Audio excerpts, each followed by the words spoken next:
Hosting the Olympics and Paralympics in 2032 is a huge opportunity for Queensland. Independent analysis has identified that it will contribute some $8.1 billion worth of value to our economy and our society. Do you know how the Brisbane Olympics 2032 will inspire and boost innovation across Queensland? Are you curious to find out what this means for your entrepreneurial venture? Let's catch on where we left our conversation with the Minister for Innovation on this episode of Tomorrow's Tech.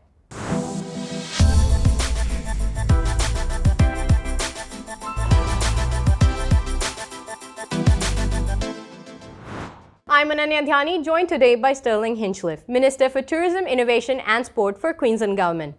Welcome back on the show, Minister. Great to be here again. Now, hosting the Olympics is an honour that every country looks forward to, and Queensland and Australia is already ecstatic about Brisbane 2032 Road to Olympics and the opportunities the game will create for all Queenslanders. Now, what is the Queensland Government going to do to amplify opportunities for Queensland innovators and lead us to the Olympics? Well, obviously, as you say, hosting the Olympics and Paralympics in 2032 is a huge opportunity for Queensland. Independent analysis has identified that it will contribute some $8.1 billion worth of value to our economy and our society. That's just the beginning of what it can mean. It is genuinely an 11-year runway up to the hosting of the Games. And then 10 years beyond that, we'll still get the impacts and opportunities arising out of the ability to host, the world's biggest event. But what that means for local businesses, for local startups, is there are opportunities aplenty. The procurement opportunities alone are across a whole range of things that some people mightn't immediately associate with a major sporting event, but massive procurement opportunities.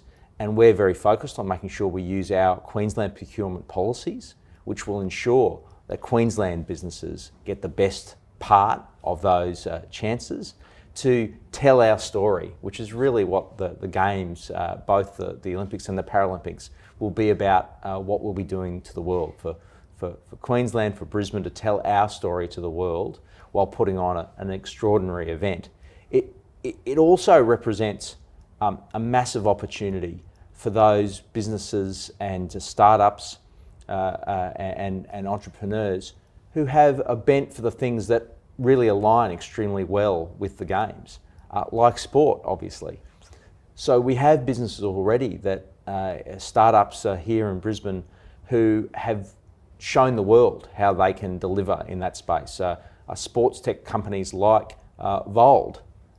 So Vold are based here in Brisbane, who have 800 plus clients throughout the globe in top level sporting and health organisations.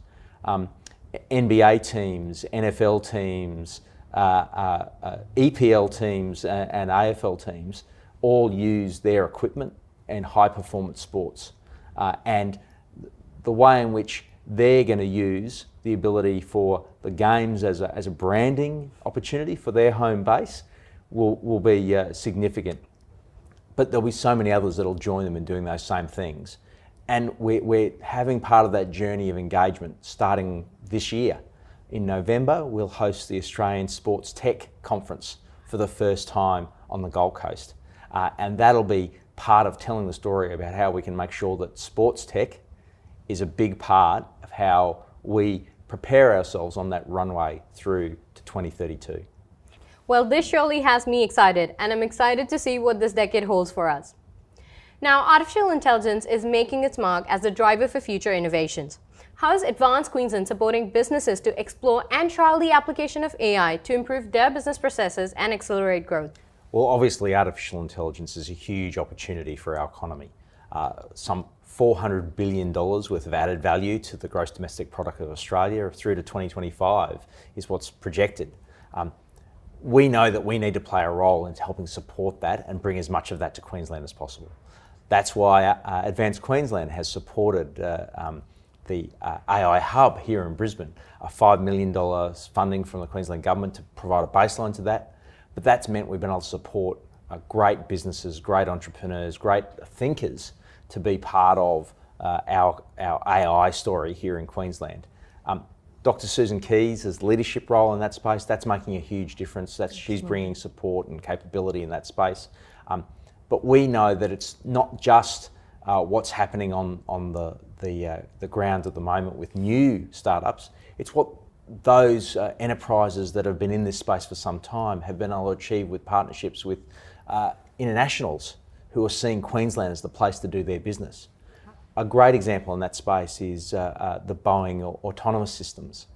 Having an international firm like Boeing using great local businesses here in Brisbane and in Queensland to support their project in relation to autonomous vehicles, autonomous aircraft, is showing that we've got a massive capability locally, and this is just the beginning of what the contribution that firms, entrepreneurs, startups with experience and capability in AI can bring to the Queensland economic future.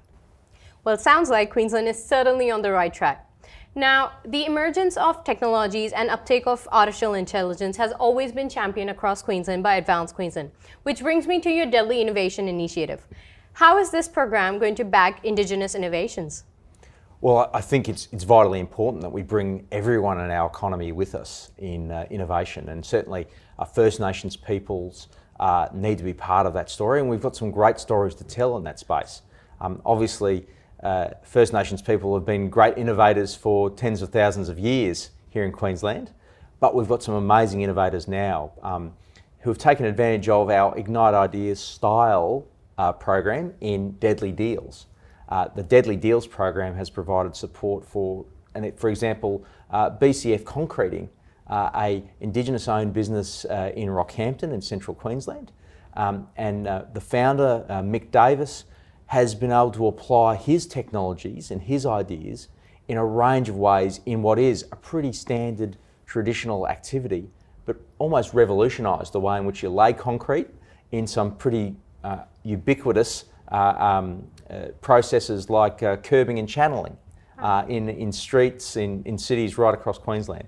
He's won some great contracts and he's telling some great stories and using his innovative zeal to explain how a whole range of Indigenous-owned businesses can do things in new ways. Those are some great initiatives and we look forward to their success. Thanks for joining us on the show today, Minister. Well, thank you for allowing me to join you, and I want to thank Tomorrow's Tech for telling great Queensland innovation stories. Absolutely. To our audience, if you want to stay on the forefront of what Queensland Government is doing and how they're leveraging AI across Queensland, then stay tuned weekly across Tomorrow's Tech LinkedIn, Facebook and Instagram channels. Want to engage with us? Let us know in the comments below of how you think Brisbane Olympics 2032 will help you boost your business. We look forward to hearing from you. Thanks for watching and see you on the next episode of Tomorrow's Tech.